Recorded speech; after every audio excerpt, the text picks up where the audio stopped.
So Yeah. you've seen Annabelle Creation. It's Yes, I have, It's yeah. the sequel to the previous Annabelle, I guess. Yes. I'm not really into horror movies. They don't scare me. I'm not a fan of like cheap jump scares. So Fair enough. I'm gonna leave this. I'll leave this to you. Yeah. To you to go over, and So I'll ask you some questions. I'll give a brief about it. history then about it. So this is all part of the Conjuring universe. So I saw The Conjuring. Yes, you got Conjuring and you got Conjuring 2. So Annabelle appears in like The Conjuring. You see Yeah. the doll lying around. So this is like a spin-off from The Conjuring. Okay. So there was the first Annabelle movie. I think it came out 2012 or 13, one of those years, a few years ago. Yeah, and it just wasn't. I mean, it performed quite well in the box office, but critically, fans and critics alike just did not like the movie. Yeah. So this one came along, similar to Origins of Evil last year, which is like a sequel to the Ouija prequel. disappointing Ouija, and Origins of Evil actually was so good it saved the train wreck that was the first one. I mean, that was pretty bad. Yeah, I mean, it was horrible. So, hopefully this one would do the same for Annabelle. Actually bring it back to the forefront rather than, because the main Conjuring series is really good. So this one, you think they could do a bit more with it, and I think they did a really good job.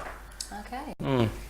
So, where should I start? Let's say, actually, I'll go back to director. So the director is David Sandberg. He did Lights Out last year. Oh, we really liked that. Yeah, Lights Out was amazing. So when I saw it was him, I thought, you know what? I got an inkling that it might be actually kind of good. Okay. Because Lights Out was great. It was a neat concept, and you didn't really rely too much on the general horror tropes. Yeah. And it was really good. So I thought, you know what? This guy's a good director. Let's see what he can do. After Origins of Evil, maybe I can give this a second chance and see where it goes.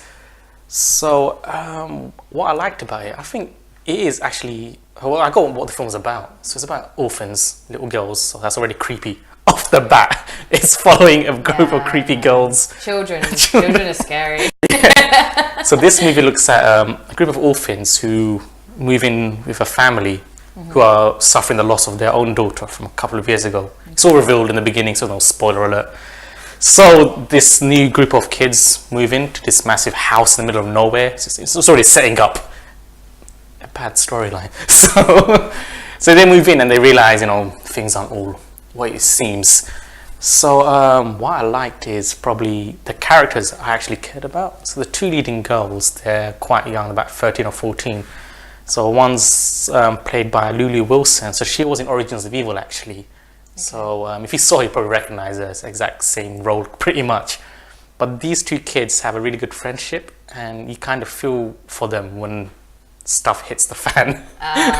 No. Like, because there are some films you don't really care about the guys. Like, if they die, I don't care, just die, you're stupid anyway. Some characters in horror films are just there to be murdered in it. But in this one, they got such a tight connection with each other. And the fact she's got polio, which makes her cripple, so she has to walk around with a crutch and leg brace. Who gets polio? Oh, this is set in the 50s or 60s. Oh, So that makes more sense. Yes, this is set back in I'm thinking in the mid 60s, some of that. So as soon as you see she's got polio, everyone in the cinema was like, oh no, she's gonna be the one the demon chases after her. You just know, because it's gonna be her. She's got the crutch, and you're like, oh god, yeah, that's the one that's gonna be haunted. Oh, so and I think this film is a game of two halves. Yeah, so the first half is very tense. It's very, you don't really see much. You see this creepy doll, which I hate. But the thing is, the doll never moves in the movie. Yeah. It just sits there. Every time it appears, it just sits there. So, and it just appears out of nowhere. Yeah, no, you can see where it appears, but it's always like lingering in the background. So the director does a really good job of just keeping the doll in focus. But never like the it's main never like subject. Yeah, it never like jumps at the girl. Like she's in the room, right? That would be cheesy. Yeah, so like you see the girl exploring the daughter's room, the dead daughter's room. Okay. Which is which obviously is a bit weird already. Like, why do you have this room still for your dead daughter? So like she's exploring the room, and you see the doll in the background just sitting there, and you kind of like, is it gonna move? It never does, but you got the feeling always. You're watching it because you're gonna move. I know you're gonna move. Yeah, I know it's gonna move, but it doesn't move. Like every scene it's in, it's just there annoying you. It's just ominous. It's ominous, basically. Okay. That's what he builds up really well. And like the first half is basically all of that, it's setting up this whole second half of the movie, pretty much. But what I didn't like was the second half of the film. It just got very, very. It gets very different. First half's all intricate, mind games, who's evil. But as soon as they reveal like the demon, it kind of becomes more of a generic. You lose it. Yeah. You lose that like tension. Yeah, like I mean, it's same with what was it? Was it Lights Out or Don't Breathe? One of them. It was Lights Out. When they reveal the monster there. Oh, right at the beginning. Yeah, I was That's like, the one thing we said was not okay. Don't reveal the monster too early. I mean, they reveal the monster at the midway. Fair enough. But the monster talks. I'm like, oh, don't talk. He's ruined that whole. Like, obviously, he's talking because he's possessed the kid, but it's just like, oh, like as soon as the monster's revealed, it's like it just becomes a slasher movie. Like, it gets surprisingly graphic for a movie which doesn't really suggest any of that. Yeah. I mean, there's people getting ripped in half. There's people's eyes getting gouged out. I'm like, oh, maybe I should watch it. I'm like, where did this come from? It was so nice and intense for like the first half. It's building up. Then suddenly, the once the goat demon gets in rage mode, it's just tearing everything up.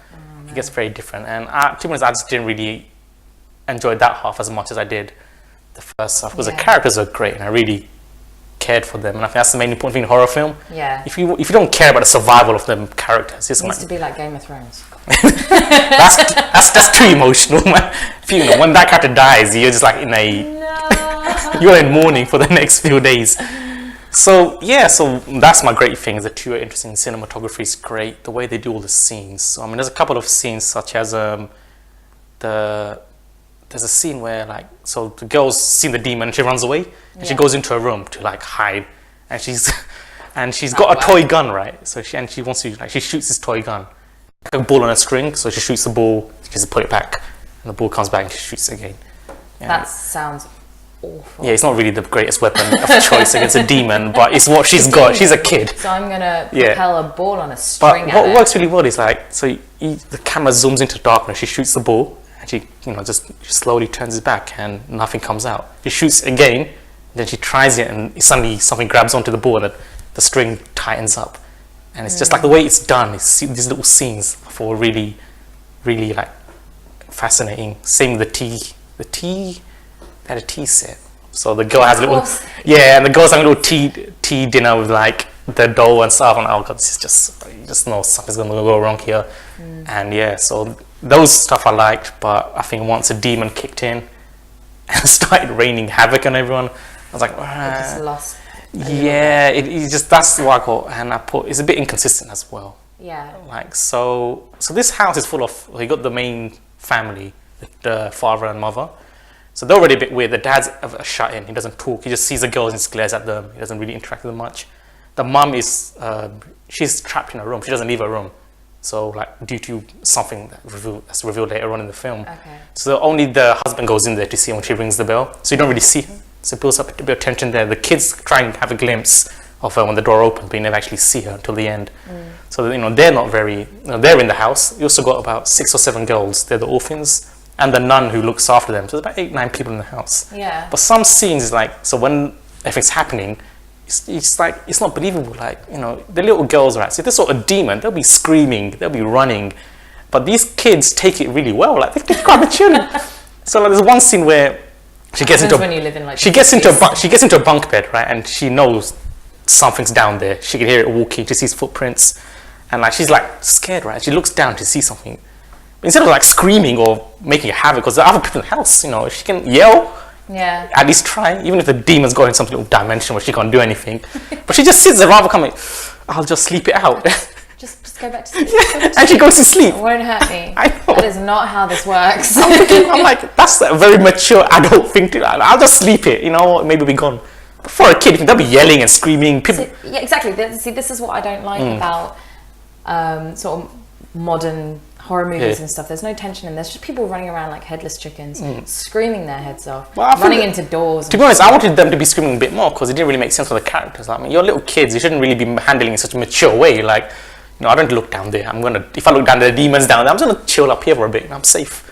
I think when it comes to children, they're a little bit more open to the unknown. If you have the kid in, say, the Amityville Horror, and she's seeing a ghost and she's talking to it, and it's it's my friend. The thing is, some of the girls do some scenes they do scream and yell and make a scene. Some scenes they just take it really well. It's a bit oh, that's the controversy. Yeah, it's I know, it's a bit come on, man. They're either screamers or they're not. You can't randomly be totally. You can't be both. You can't be both, exactly. And if the demon is behaving in the same way, then the girl should be behaving in the same way. Yeah, I mean, there's a scene where like the girl's wheelchair gets taken because she ends up in a wheelchair, and yeah, she ends up in a wheelchair due to stuff. And there's a scene where she literally gets like dragged across the entire field into a shed. Yeah. But her friends are playing like just down there around a tree and stuff, you know, doing what kids do. But like they don't notice that her friend, who's screaming her face, of course, she's being carried by a nun into this random shed, you know, like against her will. So you think, and she, like no one notices. Like, why doesn't anyone notice? Like they never really explain why. I got a feeling the demon has some sort of like control of the dimension, so you know, it only affects the people it's like after, and everyone else doesn't really notice. Everyone's kind of like so you can there's isolate. a wall there. Exactly, but they don't really go into that like saying that there is a wall. It's just you just assume there is. So I'm assuming there is a wall, or some sort of like little thing that the demon has, so you can do this stuff and mess around with them and not really, you know, affect the others. But they don't really say that. So are there really cheesy, cheap jump scares? There are some jump scares, obviously. I mean, the music obviously sets it up. So I mean, there are bits where like, so she has a stair lift because obviously she has problems walking. Yeah. And like so she comes up and there's a wall there, and she's just looking back, look there, she looks there. I don't know why she's looking there for anyway, but she is for some reason. Then she actually hears something, she keeps looking back, and you know eventually something's gonna show up. Yeah. But I think, you know, you can have jump scares as long as they're done well, I suppose. Well, yeah. I mean, there's another scene where the girl's trapped in the warehouse or something, and she's trying to put the light back on the bulb. Like, just escape the room. Just get out. Why are you trying to fix the light bulb? Just cut your losses. But then again, it's a kid, so you know I cut you some slack. I mean, a grown up would just jump through the window because she's trapped in this shed. So she's like trying to do this light up, and the camera goes back and forth. So it's like she hears a noise, she looks that way, comes back, and you know on the third time something's gonna pop up, rah. And surprisingly, on the third time the camera pans, rah, something pops out. So I'm like, yeah, I did not see that coming. But I know, like I said, there are jump scares. You know, you're gonna expect them. It's just how they're done, and if they're not overly done. Yeah, I think that's the issue. And like sometimes when it's just like an inanimate object that falls off the shelf, and you're like, stuff like that. Look, it's my shoe fell off. I'm like, that's not why. Like it's stuff like that. But but you know, I wrote the review on the blog today actually, so have a read. It's great, cool. Amazing. Yeah, I think I'll have to. I'll have to write one for Dark Tower. Yeah, so I would definitely suggest any fans of the Conjuring franchise, you definitely check it out, because if you enjoyed the Conjuring, you'd like the whole connection he has to that universe, and also tease one of the characters in the Conjuring. Have you seen the second one? No, I've just seen the first one. It's got some demon nun and like scary. I hate that demon nun. And like that demon nun is pretty much a fan favorite, because you know. Oh, okay. Yeah, so they kind of bring the nun into this as well, so they kind of hint at her backstory. And I think the next movie is already announced. It's going to be about this nun, and the nun's creepy, man. It's just like I hate her in number 2, man. That's the worst part. Something about nuns, man. It's just creepy. Blue face, yellow eyes. Trust me, just Google the name. You will, Catholics and Christianity. Yeah, exactly. So they tease that in as well. So if you're a fan of all that stuff, you'd really like it. So I definitely say it's worth a watch. I mean, it's at like 60-70% around on Rotten Tomatoes. So that's not bad, actually. Yeah, it's a decent movie. You know, it's not perfect and it's not garbage. It's not got that many plot holes. No. I mean, there are a few. Like I said, I had a look, but it's not going to annoy you. I mean, as long as it does its job, it's perfectly fine. So yeah. So you got a short review for it? Short review, I'll say it's a vast improvement on the previous one, because I think it's really saying a vast improvement. Okay. Hyphen on the previous one in brackets, you know. So, in brackets. We're gonna start adding brackets. Yeah, I mean, it's my rules, man. I can change it how I want. But yeah, it's definitely worth a check. And if you like your horror, go and check it out. Awesome. Yeah, I think that pretty much brings a wrap. It's a quick now, you know, we do them every week, so these shows make them a little bit shorter. Exactly, yeah, bite-sized chunks. They want to see us for 50 minutes. I mean, I could probably talk for about 50 minutes about the Dark Tower. I mean, you know, we have our own YouTube channel. You can go and rant on there all you want and upload it. I'm just going to be sitting in my room like, guys, real talk. Plot devices, plot holes, and cliches, man. I'm sick of it. Yeah. So, when we actually got our own YouTube channel up, thanks to the guys, producers who've helped us out. Yeah, LB24 have helped us out with all this. So, if you're on YouTube, subscribe, leave a comment. Nothing too hateful, please. I mean, otherwise, I'll delete them. If you think of any other movies that you want us to review or write any blogs for, that'd be a really nice suggestion. Yep, and our social media, Twitter, Instagram, Facebook, I think they're on the blog as well. So all the details are down here. I can finally do that now, down there. Feel free to check it out. And next week will probably be Detroit, Hitman's Bodyguard. American Made, another Tom Cruise. Yeah. Hopefully better than The Mummy. Yo, man, what did you shoot me for? Shoot me, I'm your friend. I'm your friend, bro. What are you talking about? You're a demon now. But then again, I mean, hopefully Tom Cruise recovers. He had an accident on the set of Mission Impossible 6, and he's taking himself out for like 4 months now. Oh, really? Yeah, he did a stunt, and he just messed it up. So he was jumping across buildings. Oh. And he's literally just landed on his chest. So they've halted production for 4 months. And I respect the guy for doing all his own stunts. Well, yeah, exactly. He doesn't have to do that stuff. He's rich enough, pretty insured. But I think it looks better. I think it's so much better with, like, for me, Atomic Blonde, for the other. Oh yeah, John definitely, Wick, yeah. And for Mission Impossible. I love the Mission Impossible franchise, but yeah, so hopefully he recovers Hopefully he soon gets and better. get back on finish filming the show, man, because I want to see Mission Impossible 6. Henry Cavill had his moustache as well, man. Are you going to write another blog post about all of the Mission Impossible now, including 6?